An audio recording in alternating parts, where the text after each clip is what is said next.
सभी किसान भाई बहनों को नमस्कार। कृषि दर्शन कार्यक्रम में आप सभी किसान भाई बहनों का स्वागत है। किसान भाइयों, जैसा कि आप लोग जानते हैं, इस कार्यक्रम के माध्यम से हम आप लोगों तक कृषि से संबंधित तमाम नई जानकारियां लगातार पहुंचाते रहते हैं और आप सभी किसान भाई बहन भी उन जानकारियों से भरपूर लाभ उठाते रहते हैं और देश के उत्पादन में बढ़ोतरी करते रहते हैं। तो किसान भाइयों, आइए शुरुआत करते हैं खबरें खेती की से।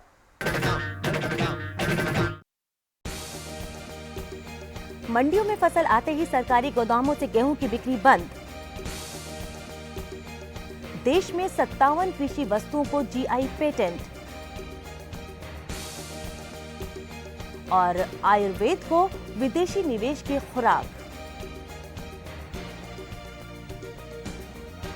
नमस्कार, खबरें खेती की में आपका स्वागत है। मैं हूं अनीता निर्वाण और अब खबरें विस्तार से। मंडियों में फसल की आवक शुरू होते ही मध्य प्रदेश में ओएमएस के तहत सरकारी बिक्री बंद हो गई है और अन्य राज्य भी जल्द ही ऐसा होने की उम्मीद है। ओएमएसएस यानी खुला बाजार बिक्री योजना के तहत मध्य प्रदेश में गेहूं की बिक्री सरकार ने बंद कर दी है, जबकि अन्य राज्यों में फ्लोर मिलों को गेहूं बेचने के लिए 2 और निविदा जारी की जाएंगी। मध्य प्रदेश में 15 मार्च से गेहूं की खरीद एमएसपी यानी न्यूनतम समर्थन मूल्य पर शुरू हो जाएगी और ओएमएसएस के तहत गेहूं की बिक्री बंद कर दी गई है। देश के अन्य राज्यों की रोलर फ्लोर मिलों को गेहूं बेचने के लिए भारतीय खाद्य निगम 2 और निविदा जारी करेगा। असल में ओएमएसएस के तहत 95 लाख टन गेहूं बेचने की अनुमति दी गई थी, जिनमें से अभी तक केवल 50 लाख टन गेहूं की बिक्री हुई है। आगामी 2 निविदाओं में करीब 5-6 लाख टन गेहूं की और बिक्री हो सकती है। इससे केंद्रीय बफर स्टॉक में गेहूं अधिक मात्रा में बने रहने की संभावना है। भौगोलिक स्थिति के अनुसार देश में भी 57 कृषि उत्पादों को जीआई पेटेंट दिया जा चुका है। इससे इन वस्तुओं की भौगोलिक उत्पत्ति प्रमाणित होती है, साथ ही इनके उत्पादकों का इन वस्तुओं पर एकाधिकार भी स्थापित होता है। भारत भी अब अपने देश की विशिष्ट वस्तुओं उत्पादों के पेटेंट के मामले में पीछे नहीं है। देश में अब तक करीब 195 जीआई यानी जियोग्राफिकल इंडिकेटर सर्टिफिकेट जारी किए हैं और जिनमें से 57 कृषि वस्तुओं को जीआई पेटेंट कर दिया गया है। जीआई लेबल सर्टिफिकेट से न सिर्फ उस वस्तु की भौगोलिक उत्पत्ति प्रमाणित होती है, बल्कि उत्पादन मानकों की भी पुष्टि होती है। और सबसे बड़ी बात कि दुनिया का कोई देश या कंपनी उस उत्पादन को अपना बताकर नहीं बेच सकता। जैसे दार्जिलिंग चाय को जीआई पेटेंट मिल गया है और अब वो भारत की ही है और भारत की ही रहेगी। इसी प्रकार कॉफी, आम, संतरा, अंगूर, मिठाई और नमकीन आदि को भी जीआई पेटेंट मिल गया है। उत्तर प्रदेश के काला नमक चावल, इलाहाबादी सुर्ख अमरूद, पुक्काली चावल, कांगड़ा चाय, कुर्ग संतरा आदि भी अब जीआई पेटेंट का हिस्सा हैं। किसानों को अपने विशिष्ट उत्पादों को पेटेंट के लिए अवश्य दाखिल करना चाहिए। रोगोपचार के लिए भारतीय आयुर्वेदिक पद्धति पूरी दुनिया में जानी जाती है। आयुर्वेदिक दवाओं के मामले में केरल राज्य काफी समृद्ध है। आयुर्वेद के विस्तार के लिए केरल राज्य एफडीआई आकर्षित करने के प्रयास कर रहा है। केरल सरकार आयुर्वेद के क्षेत्र में एफडीआई यानी प्रत्यक्ष विदेशी निवेश आकर्षित करने के प्रयास कर रहा है।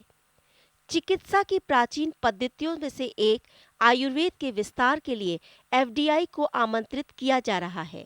भारत का आयुर्वेदिक औषधियों का कारोबार करीब 9,000 करोड़ रुपए का है, जिसमें केरल की हिस्सेदारी सिर्फ 1,000 करोड़ रुपए की है। एफडीआई के जरिए केरल सरकार अपने आयुर्वेद के कारोबार को 5,000 करोड़ रुपए के स्तर पर लाना चाहती है। खेती किसानी लगभग पूरी तरह मौसम पर आधारित होती है।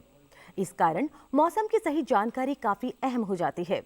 मौसम की सही जानकारी होने से किसान अच्छा उत्पादन लेने में कामयाब होगा और इससे आमदनी भी बढ़ेगी। तो अब लेते हैं मौसम की जानकारी।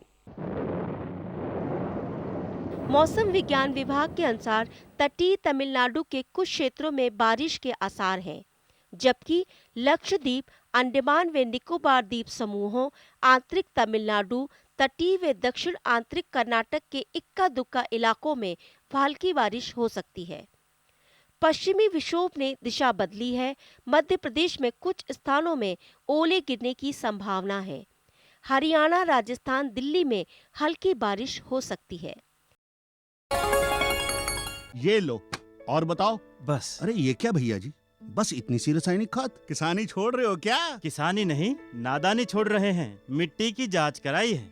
अब तो लालाजी जितनी जरूरत है उतने ही उर्वरक खेत में डालेंगे। हाँ, किसान भाई आज ही अपने जिले की नजदीकी भूमि परीक्षण प्रयोगशाला में मिट्टी की जांच जरूर करवाएं और मिट्टी में पोषक तत्व, नमी व पौधे के विकास को देखते हुए केवल जरूरत के अनुसार ही पोषक तत्व डालें। और हाँ, मिट्टी में गंधक, जस्ता, बोरोन जैसे सूक्ष्म पोषक तत्वों का पता लगाना भी न भूलें।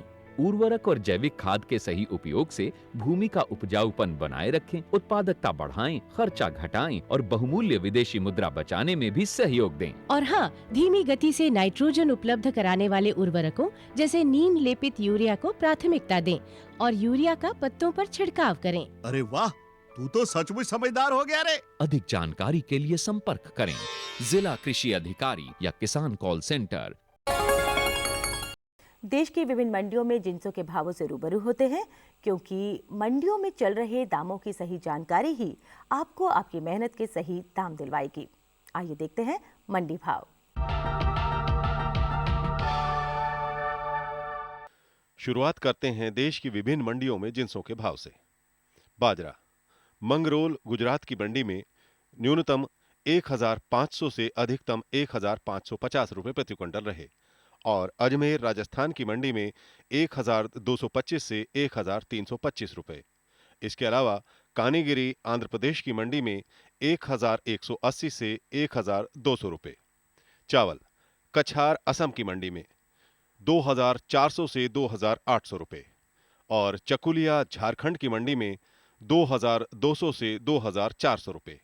इसके अलावा इम्फाल मणिपुर की मंडी में 2600 रुपए प्रति क्विंटल रहे।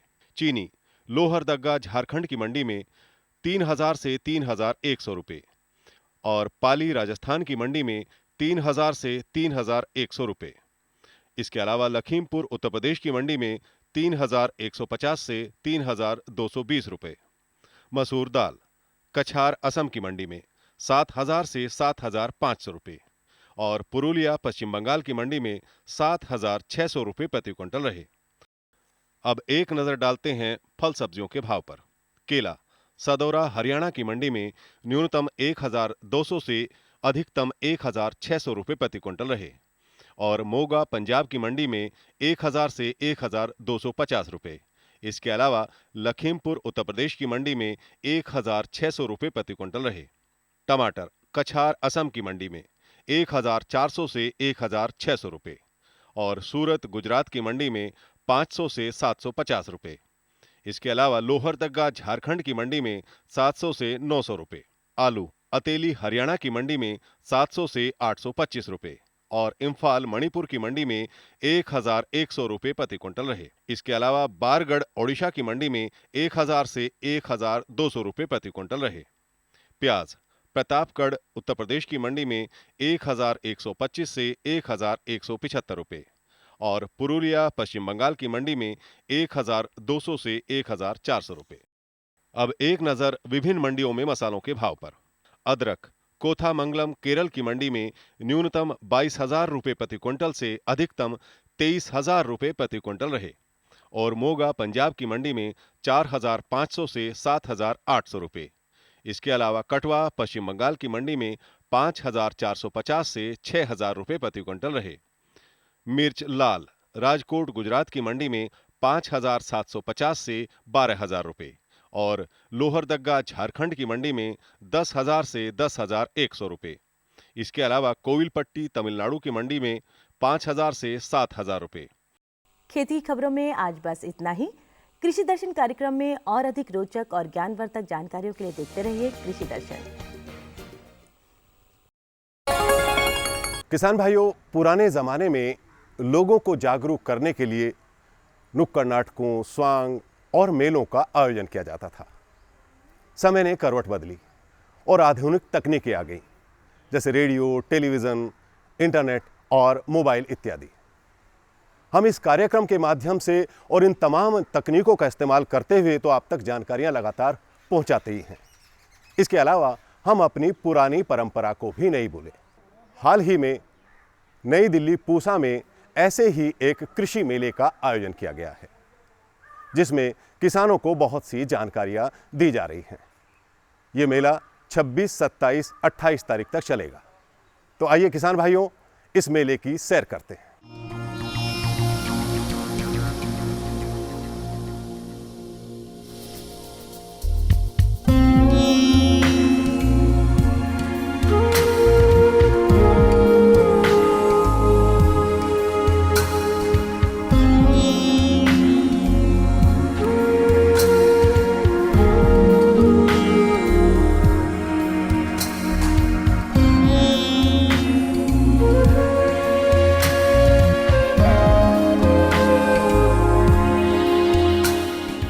आजादी के समय से खाद्यान्नों का आयात करने वाला भारत आज देश में खाद्यान्न की जरूरत को पूरा ही नहीं कर रहा है, बल्कि अन्य देशों को भी निर्यात कर रहा है।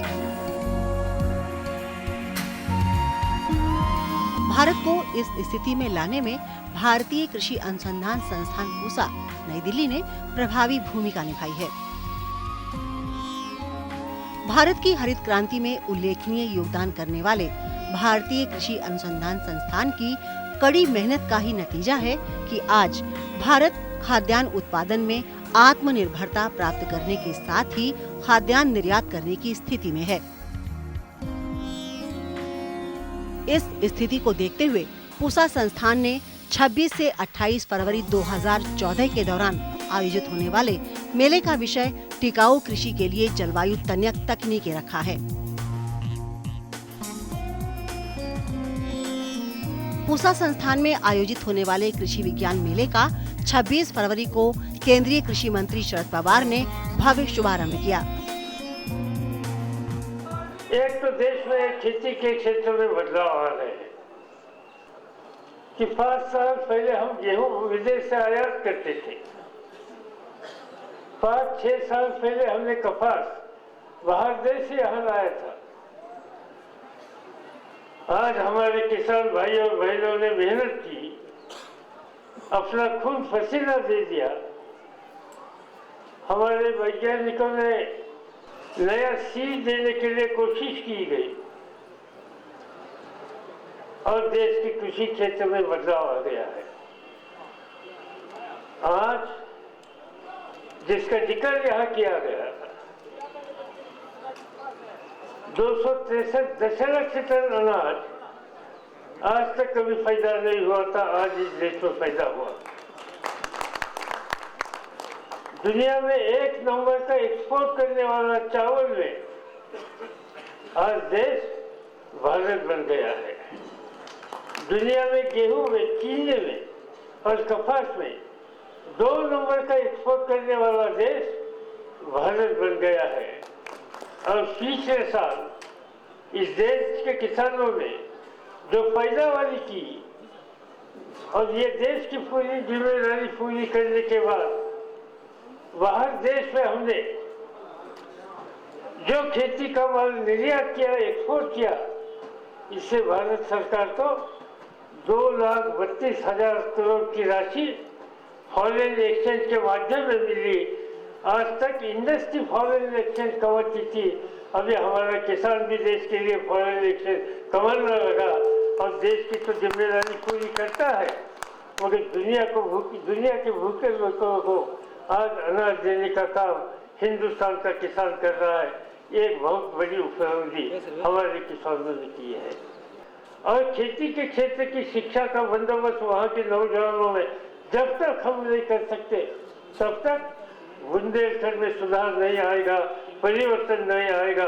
और इसकी शुरुआत करनी हो तो देश की पहली एग्रीकल्चर यूनिवर्सिटी आज भारत सरकार के माध्यम से झांसी में खड़ी करने की बात हम लोगों ने स्वीकार की और इसकी शुरुआत अभी हो रही है, इसकी मुझे खुशी है।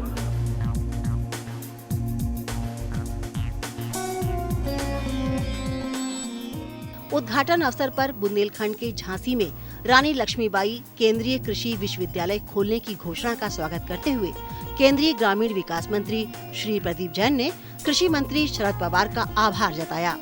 बुंदेलखंड के किसानों की दयनीय दशा का जिक्र करते हुए उन्होंने कहा कि इस विद्यालय के खुलने से क्षेत्र का विकास तेजी से होगा। इस अवसर पर केंद्रीय कृषि मंत्री शरद पवार व ग्रामीण विकास मंत्री श्री प्रदीप जैन ने संस्थान से प्रकाशित पुस्तकों का विमोचन भी किया। आइए लेते हैं किसानों को आधुनिक जानकारी देने वाले इस कृषि विज्ञान मेले की जानकारी। इस वक्त हम पूसा कृषि विज्ञान मेला 2014 के प्रवेश गेट पर खड़े हुए हैं और इस वर्ष इस मेले की थीम रखी गई है बदलती जलवायु में टिकाऊ खेती को किस तरह से बढ़ावा दिया जाए। अंदर किस तरह की रूपरेखा है और किस किस तरह के स्टॉल्स लगाए गए हैं, आइए मेले का जायजा लेते हैं। किसान भाइयों, इस वक्त हम मेले के अंदर प्रवेश कर चुके हैं। बहुत सारे किसान, आप देख सकते हैं कि इस मेले के अंदर बहुत भारी भीड़ यहाँ पर देखी जा रही है। और सबसे पहली जो स्टॉल है वो मेले के रजिस्ट्रेशन की है कि देश के कोने कोने से जो किसान भाई आ रहे हैं वो अपना रजिस्ट्रेशन यहाँ पे कराएंगे। और उसकी सबसे बड़ी बात ये रहेगी कि इसके जरिए हम लोग ये जान पाएंगे कि कितने किसानों ने इस मेले के अंदर भाग लिया और क्या क्या जानकारी हासिल की। तो ये है हमारा रजिस्ट्रेशन सेंटर। सबसे पहले यहाँ पर हम विजिट करते हैं।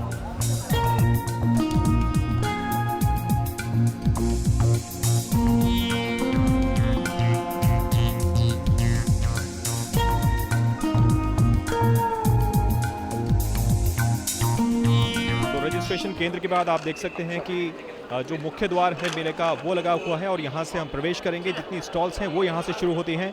आइए शुरुआत करते हैं और विभिन्न स्टॉल्स पर जाकर जानकारी हासिल करते हैं।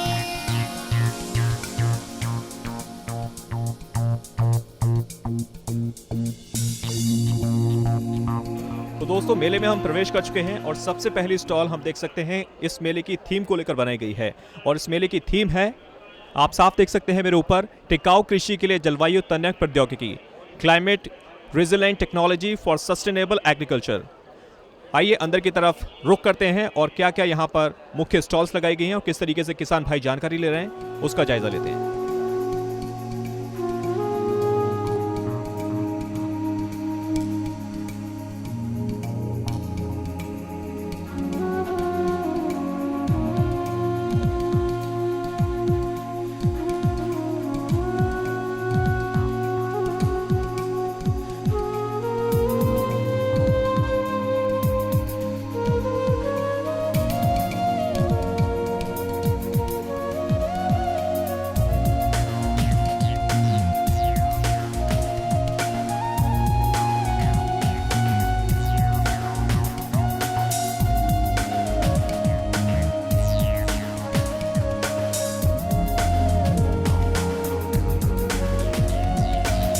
किसान भाइयों, कृषि मेले में एक बहुत ही महत्वपूर्ण स्टॉल आप देख सकते हैं कृषि परामर्श सेवाओं को लेकर। इसमें तमाम वैज्ञानिक बैठे हुए हैं और हर समस्या का निदान आपका हाथों हाथ किया जा सकता है। और ठीक मेला ग्राउंड के बीचों बीच एक बहुत बड़ा पंडाल यहाँ पर लगाया गया है जिसमें इस वक्त संगोष्ठी आयोजित की जा रही है, जहाँ पर अलग अलग तरह के विशेषज्ञ अपनी राय रख रहे हैं और बहुत सारे किसान भाई बैठकर इस विचारों को सुन रहे हैं और निश्चित तौर पर इन तमाम विचारों से ये किसान भाई लाभान्वित होंगे। यहाँ मुझे आकर के बहुत ही अच्छा लगा है। यहाँ आने के बाद मैंने यहाँ पर जो फसलों के स्टॉल लगे हुए हैं वो देखे हैं, उनमें काफ़ी अच्छा प्रबंध किया हुआ है। कई तरह की सब्जियों का बारे में जानकारी मिली है, अलग अलग तरह की, जैसे गोभी की वैरायटियों के बारे में पता चला है। और यहाँ पर स्टॉल वगैरह जो यात्रा करके हमने देखे हैं घूम फिर के मैदान के अंदर, उसमें भी हमें कई तरह के जो प्रोडक्ट्स हम सब्जी अपने खेत में उगाते हैं या जो फसलें उगाते हैं उनके द्वारा हमें कुछ प्रोडक्ट्स अपने घर पे तैयार करके उनको मार्केट में उतारने के बारे में जानकारी मिली है। ਉਹਦੇ ਵਿੱਚ 11-21 ਪੂਸਾ ਦਾ ਬੀਜ ਹੈ ਜਿਹੜਾ ਲੋਕ ਬਹੁਤ ਖਰੀਦ ਰਹੇ ਹੈ ਤੇ 1509 ਪੂਸਾ ਪੰਜਾਬ ਬਾਸਮਤੀ 1509 ਦਾ ਬੀਜ ਬਹੁਤ ਖਿੱਚ ਨਾਲ ਖਰੀਦ ਰਹੇ ਹੈ ਕਿਉਂਕਿ ਇਹ ਘੱਟ ਸਮੇਂ ਦੀ ਫਸਲ ਹੈ। ਇਹਨੂੰ ਇੱਕ ਖੇਤ ਦੇ ਵਿੱਚੋਂ ਛੇਤੀ ਮਤਲਬ ਖੇਤ ਖਾਲੀ ਹੋ ਜਾਂਦਾ ਹੈਗਾ ਤੇ ਇਹ ਸ਼ਾਰਟ ਡਿਊਰੇਸ਼ਨ ਵੀ ਕਹਿ ਦਿੰਦੇ ਆ ਇਹਨੂੰ ਤੇ ਆਪਾਂ ਅਗਲੀ ਜਿਹੜੀ ਫਸਲ ਬੀਜਣੀ ਹੈਗੀ ਉਹਦੇ ਲਈ ਖੇਤ ਖਾਲੀ ਜਲਦੀ ਹੋ ਜਾਂਦਾ ਹੈਗਾ। हम तो यहाँ आके पूरा स्टॉल्स देखा है, स्टॉल्स में पूरा है, पूरा सब स्टॉल्स देखा है। स्टॉल्स में ऑर्गेनिक पूरा ऑर्गेनिक में किसान लोग को सब स्टॉल्स में रखा है। और ये खेती बाड़ी में सोलर पंप, सोलर मिशन और सोलर स्प्रेयर सब देखा है। यहाँ देख के हम लोग को बहुत पसंद लगा। और पाड़ी के लिए वो दूध जी वो पशु क्रांति पथक में कोई इसमें ये स्टॉल्स में कोई नहीं देखा। हमको ये प्रशांत में ऑफिसर है नहीं है, हमको मालूम नहीं पड़ता। नमस्कार, मेरा नाम प्रशांत देशमुख है। मैं BSc agriculture biotech Parbhani university से हूँ और मेरी खुद की खेती है, 20 एकड़ खेती है जो महाराष्ट्र में black soil, cotton soil, fertile soil है। वहाँ पे हम गन्ना, केला और कपास उगाते हैं। और ये मैं एग्रीकल्चर का मेला देखने आया हूँ। मैं एग्रीकल्चर का कैंडिडेट हूँ। मेरा बहुत जिज्ञासा है इस फील्ड में काम करने का और बहुत अच्छा लगा। बहुत साइंटिस्ट से बात की, सबके अनुभव शेयर किए, बहुत सारी इन्फॉर्मेशन मैंने कलेक्ट की है, खुद भी लिख ली है। बहुत ही अच्छा यहाँ पे प्रदर्शन है और मैं देश के सभी किसानों से और एग्रीकल्चर कैंडिडेट से यहाँ आने की अपील करता हूँ और नॉलेज शेयर करने की और उनसे नॉलेज गेन करने की या सीखने की अपील करता हूँ पूरे देशवासियों से, किसानों को। बहुत ही अच्छा है ये। बिल्कुल, तो साफ देख सकते हैं कि आज के इस आधुनिक दौर के अंदर जहां युवा अलग अलग आधुनिक क्षेत्रों में अपना करियर बनाने की बात करते हैं, वहीं पर देशमुख एक ऐसा उदाहरण हमारे पास है जो कि कृषि के क्षेत्र में अपना योगदान देना चाहते हैं, अपनी जो शिक्षा है उसका इस्तेमाल करना चाहते हैं। देश के विभिन्न कोने से तो हमारे कृषक मिल ही रहे हैं, किसान भाई देखे जा रहे हैं, लेकिन आप साफ देख सकते हैं कि विदेशों से भी यहाँ पर सैलानी आ रहे हैं, विदेशों से भी यहाँ पर बहुत सारे वैज्ञानिक आ रहे हैं। कर्ट हमारे साथ हैं जो कि अमेरिका से आए हुए हैं भारत, और यहाँ पर क्या क्या जानकारी उन्होंने हासिल की है, किस तरीके से इस जानकारी का वो उपयोग करेंगे न सिर्फ भारत के लिए बल्कि विदेशों में क्या कुछ इसका लाभ उनको मिलेगा, आइए उनसे जानते हैं। Kurt, welcome to the Doordarshan. एंड what exactly did you find in this particular fair, and is it your first time to visit India for this? Yes, sir. It's my first time to India. Enjoyed looking at the technology, different seeds, crops growing across the road there, and just seeing the culture. First time here. First time here, and along with your two sons, and we have heard about them that they both of them agriculture scientists, and would like to talk about them also. Firstly, Clayton हमारे साथ हैं। Clayton, you are a scientist, and same question. You are from America, and the same question. What exactly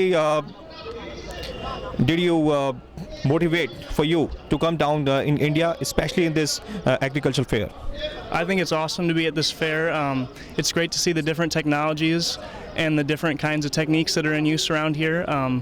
I study agriculture business at Iowa State University, the same university that Norman Borlaug went to and did a lot of studies with. So it's really cool to be here and see how far things have come and just the great technology that's in use here. The same question from you. I just love to see the amazing amount of diversity here, because a lot of our agriculture is very one or two crops. So it's great to see the technology applied to such a wide spectrum of crops.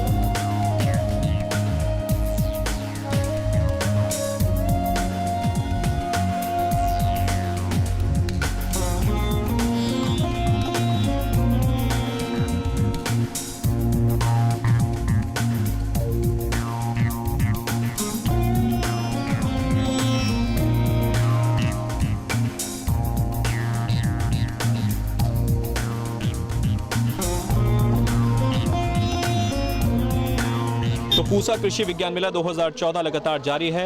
आज 27 फरवरी है और कल 28 फरवरी, यानी कि इंतजार है आपका इस मेले को। बस अब 7 बजने वाले हैं और आज का पूरा दिन आपके पास है, कल का पूरा दिन आपके पास है। यहाँ बहुत सारी आपकी समस्याओं का निदान हो सकता है, आपकी जिज्ञासाओं का समाधान हो सकता है, नई नई तकनीक, नए नए बीजों से आप अवगत हो सकते हैं, और यदि अपनी खेती को गंभीरता से लेते हैं तो बहुत सारा कुछ है आपके लिए इस मेले में।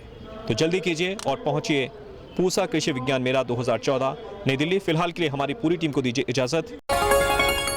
खुशबू की फुहार में, स्वाद की बहार में, तरक्की की तानों में, खिलती मुस्कानों में, हरे भरे पौधों में, बड़े बड़े सौदों में, मधुर भिनभिनाहट में, खुशियों की आहट में। NHM बागवानी मिशन, हमारी चाहत, आपकी मुस्कुराहट।